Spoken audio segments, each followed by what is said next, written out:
Jadi teman-teman, Bu Diah ini, sebetulnya baru ya di Surabaya ya, Bu Diah ya? Baru berapa lama ya, Bu, ya? Sekitar ini jalan tahun keempat sih, Pak, lumayan lah. Jadi tahun keempat. Jadi Bu Diah sudah berapa lama di Rewet, Bu?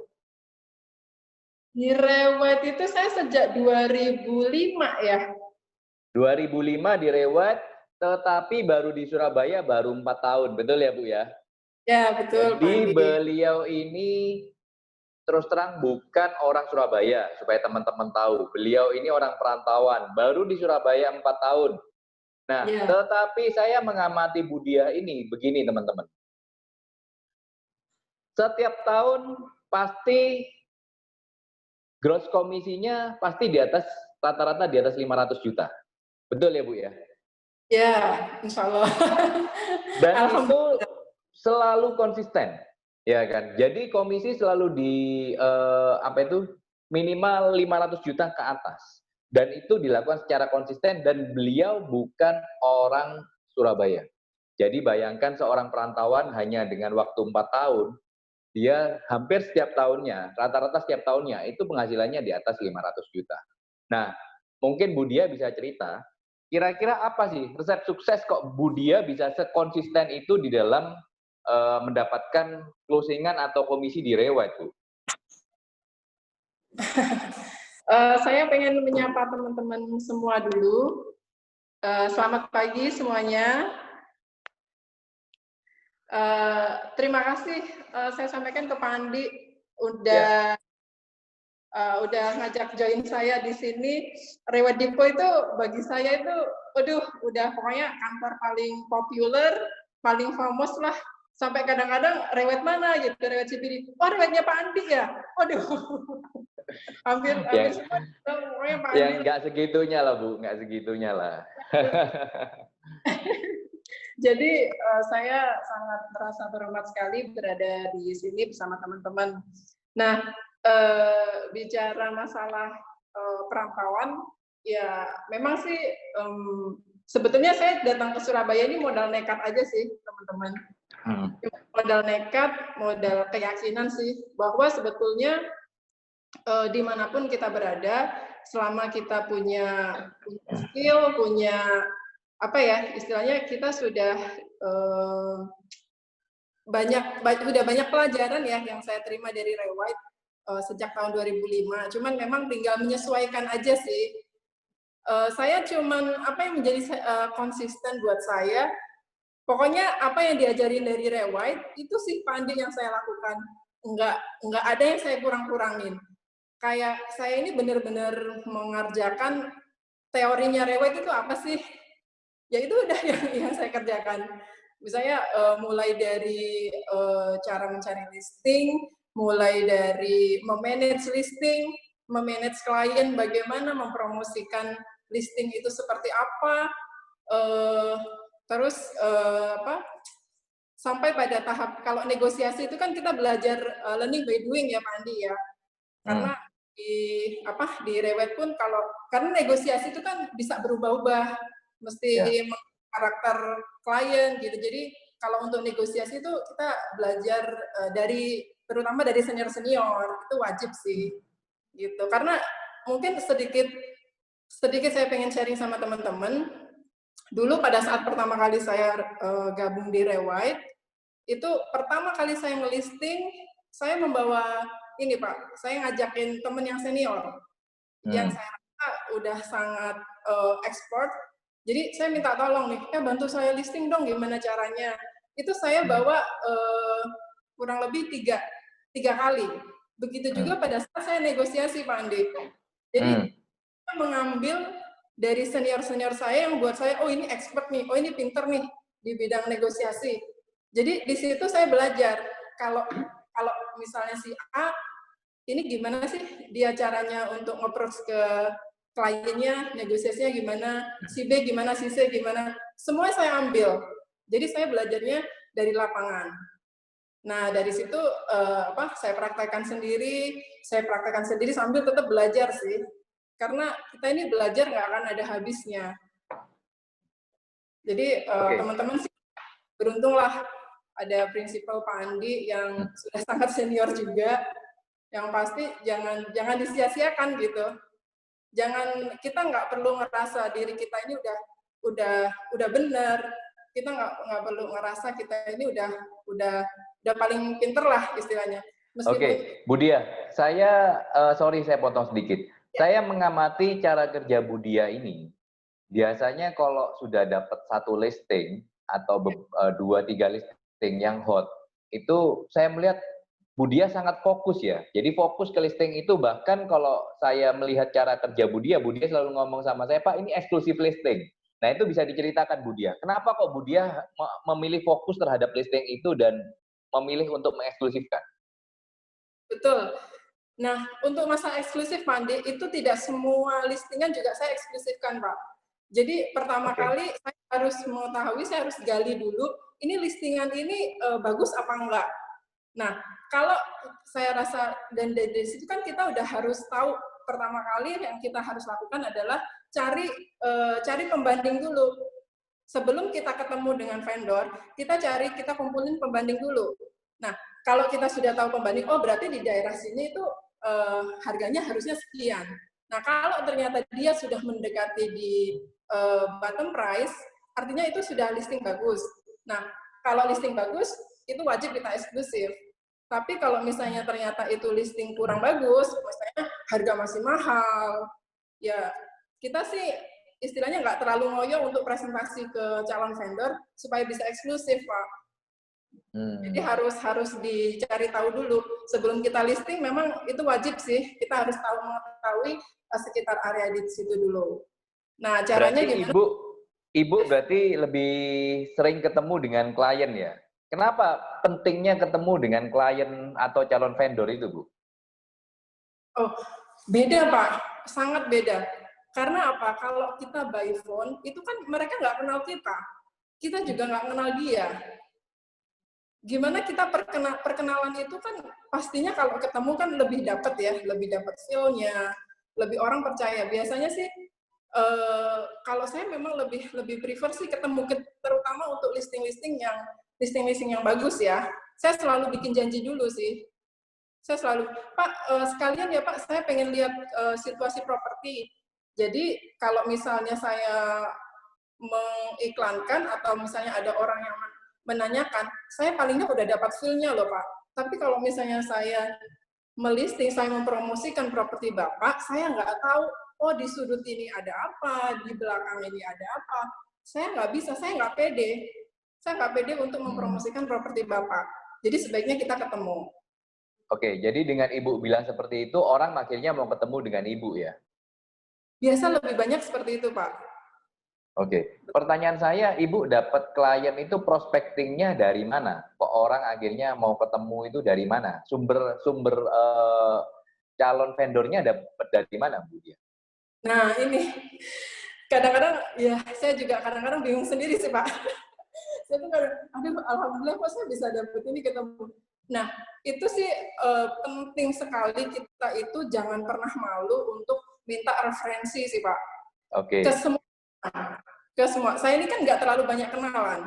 Jadi saya itu juga untuk jujur sih Pak, saya tuh nggak banyak untuk telepon Facebook, telepon koran itu nggak banyak. Yang saya andelin hanya jaringan saya. Jaringan saya, misalnya terutama misalnya vendor ya, vendor yang misalnya udah kita sukses untuk menjualkan, biasanya saya akan direferensikan. Saya selalu minta referensi, Bu, bantu saya dong, kenalin ya yang kliennya, misalnya mungkin teman-temannya Ibu yang mau jual propertinya gitu. Nah, atau kalau kenalan siapapun sih, biar itu teman, biar itu klien, biar itu kenalan di mana, itu saya hanya pakai jaringan sih Pak Andi.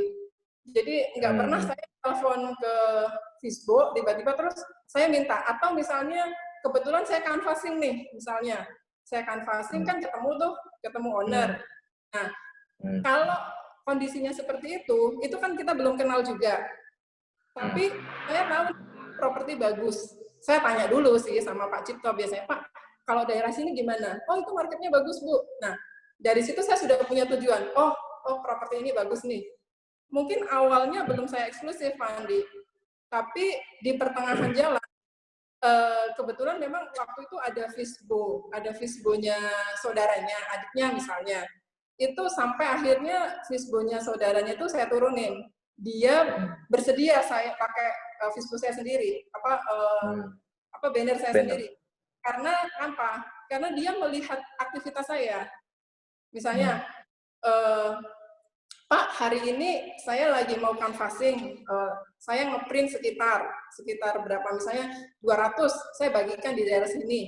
Nah, kebetulan di daerah sekitar dia berdagang, saya dia punya toko di A. Nah, saya di situ juga, Pak, canvassingnya. Terus dia lihat, gitu. Oh iya, sukses ya, gitu. Dan itu berulang kali sih. Terus saya open house, saya tunjukin, saya open house. Saya iklanin misalnya, terus saya highlight misalnya. Semua saya report, Pak. Nah, dari situ dia pasti akan bilang, oh, yaudah, kok nggak apa-apa, besok dia minta sendiri. Besok turunin aja spanduk saya, spandukmu aja yang dinaikin. Nah, lebih gitu. Kita tunjukin aktivitas. Jadi enggak harus pertama kali langsung eksklusif ya, Bu ya. Bisa aja pertama open, terus kemudian karena Ibu servis, terus kemudian dia melihat bahwa Ibu kerja, akhirnya dia mau untuk mengeksklusifkan kepada Ibu ya. Betul, Pak Andi. Oke. Enggak satu dua, ada beberapa. Banyak ya. Yang dari awal, kalau misalnya dari awal saya eksklusif, itu biasa kebanyakan saya referensi, Pak Andi. Referensi. Makanya kalau saya melihat barangnya Budia, itu barang yang menurut saya aneh-aneh, yang saya di koran di mana itu tidak ketemu. Budia itu ada. Contoh ada salah satu yang saya lagi kemarin tanya, Jalan Tumapel, luas kira-kira hampir 2000 meter ya, Bu ya? Ya, betul. Nah, itu saya tidak pernah dapat listing itu, tetapi Budia punya. Nah, ini mungkin dari referensi ya, Bu ya? Betul ya? Oke. Nah, Bu, mudah nggak sih menggarap listing dari referensi itu? Tergantung, Pak. Makanya saya ini sih ya kalau dibilang banyak ya sering kalau pertanyaan sebetulnya lebih enak, lebih bagus mana sih? Lebih dekat dengan vendor atau dengan maintenance istilahnya vendor atau buyer? Oke, nah ini pertanyaan bagus ya. Jadi kan teman-teman ini banyak yang suka maintain buyer ya, Bu ya. Banyak agent itu saya dulu juga pernah jadi agent yang maksudnya full timer agent sebelum jadi prinsipal. Itu masuk di dalam jebakan maintain buyer ya, Bu ya. Nah, enak mana sih maintain buyer atau maintain vendor, Bu? Nah, kalau saya tuh lebih mentingin maintain vendor, Pak Andi. Oke. Karena yang bayar kita loh, bukan buyer. Oke. Jadi Ibu 70%, 80% waktu maintain vendor ya? Betul. Saya lebih maintain vendor. Karena kalau kita sudah dekat sama vendor kita omongin apapun tuh dia pasti nurut. Oke. Kalau bayar, Bu? Nah, kalau bayar kita tinggal ngikutin vendor aja sih, Pak. Karena gini, kalau buat saya, apalagi dengan kondisi sekarang ya, kan semua orang kan maunya kan harga murah. Apalagi bayar-bayar kan pasti murah. Nah, sekarang kita bisa ngedilin, bisa jual, bisa ketok palu, itu siapa yang menentukan? Vendor kan? Iya. Nah, makanya kenapa kita harus baik-baik dulu sama vendor. Oke. Ngopeni buyer itu susah nggak sih? Nah, kita biasa misalnya nih, Pak, hari ini saya lagi mau iklan koran nih, misalnya 1 minggu 3 hari misalnya. Nah, itu saya report dulu. Terus ada respon apapun, itu saya laporan, Pak. Karena penting ya, penting banget. Kita tuh nggak tahu ya teman-teman apakah pernah vendor report atau enggak. Tapi itu penting sekali sih, vendor report. Nah, terus misalnya ada respon apapun, meskipun orangnya belum tertarik atau apa, itu selalu saya report. Jadi kadang-kadang dari situ mereka tuh apresiasi apa yang sudah kita lakukan. Nah, selain itu juga, misalnya ada listingan baru atau ada listing turun harga di sekitaran situ, saya juga report. Jadi biar dia tahu, oh ternyata properti saya ini nggak murah-murah amat ya, misalnya. Ternyata ada yang lebih murah nih. Saya selalu menekankan bahwa, Bu, kalau misalnya ada properti yang lebih murah di sana, misalnya Ibu sebagai pembeli, Ibu mau pilih properti yang murah, yang lebih murah, atau Ibu pilih properti yang lebih tinggi harganya? Buat dia selalu, buat vendor itu selalu berpikir aja sih. Nah, kecuali kalau misalnya vendor udah, oh saya jualnya santai kok, oh ya wes. Kalau jualnya santai. Kalau yang modelnya jawabannya gitu, di eksklusif nggak sama Ibu? Kalau santai rata-rata sih tidak eksklusif, Pak. Nggak eksklusif ya? Kalau vendor yang istilahnya betul-betul ngejar Ibu, pengen cepet laku, baru Ibu eksklusifkan ya? Betul, sambil kita diskusi masalah di harga, Pak. Supaya kerjaan kita nggak sia-sia juga. Oke, pertanyaannya kan gini, Bu. Teman-teman ini punya sindrom takut eksklusif listing karena takut dikejar vendor, takut di Uber vendor karena eksklusif listing. Nah, menurut Ibu bagaimana, Bu? Oh, nah itu sebetulnya gini.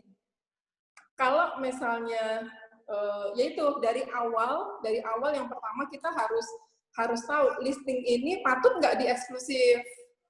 Kalau misalnya listing itu ternyata sebetulnya harganya, apalagi kalau harga tinggi, saya sih nggak sarankan untuk eksklusif sih.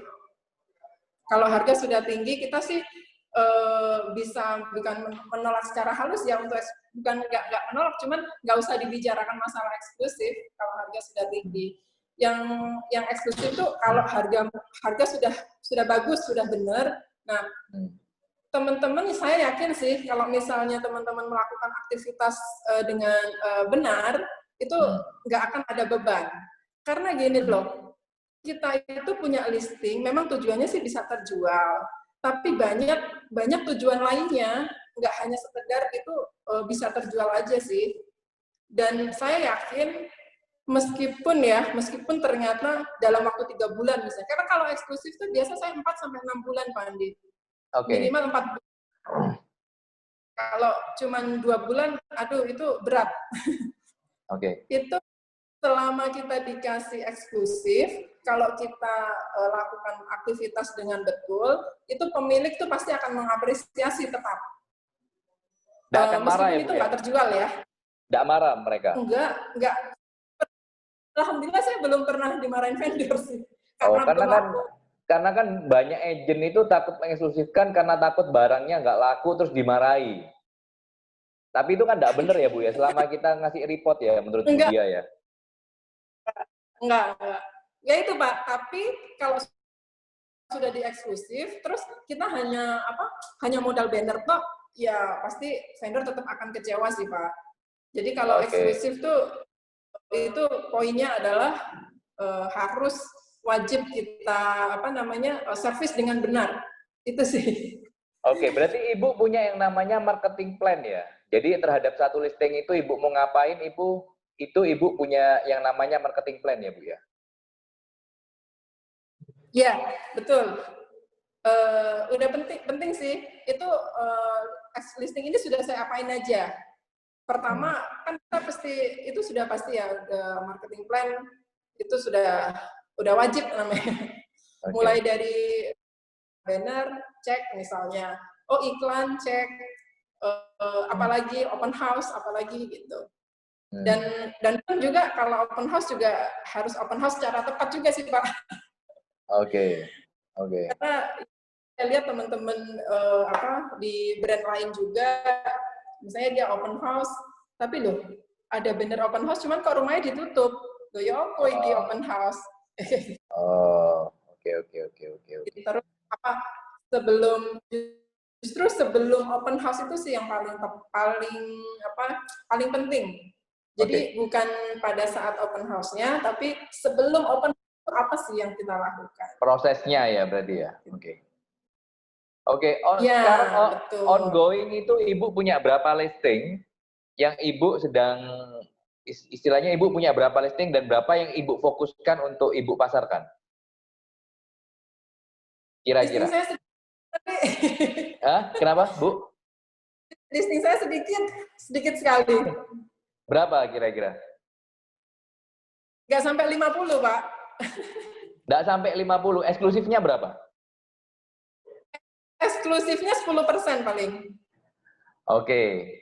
Jadi ini teman-teman rasionya Budia. Jadi listing kira-kira 50, eksklusif 10% berarti 5, tetapi setiap tahun bisa menghasilkan komisi di atas 500 juta. Dan saya dengar ya Bu ya, baru-baru ini Ibu closing 20M lebih ya, betul ya? Mungkin bisa cerita Bu. Di masa Alhamdulillah. corona lagi ya, di masa PSBB ya. Ya, betul. Oke.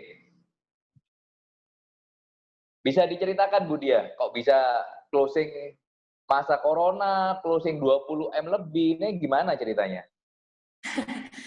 Ini kebetulan adalah repeat order, Pak Andi. Maksudnya repeat Oke. order dari vendor. Nah, makanya Oke. kenapa saya itu lebih suka sama vendor. Saya pasti dikasih repeat, dan sebelumnya kan saya sudah closing dalam waktu yang tidak terlalu lama. Mungkin sekitar 2 bulan, nggak kurang dari 3 bulan, rumah itu udah sold. Nah, setelah itu terus biasa saya pasti akan bertanya, Pak, ada lagi nggak aset yang mau dijual? Nah, akhirnya saya dapat gudang di Rumput Industri kebetulan.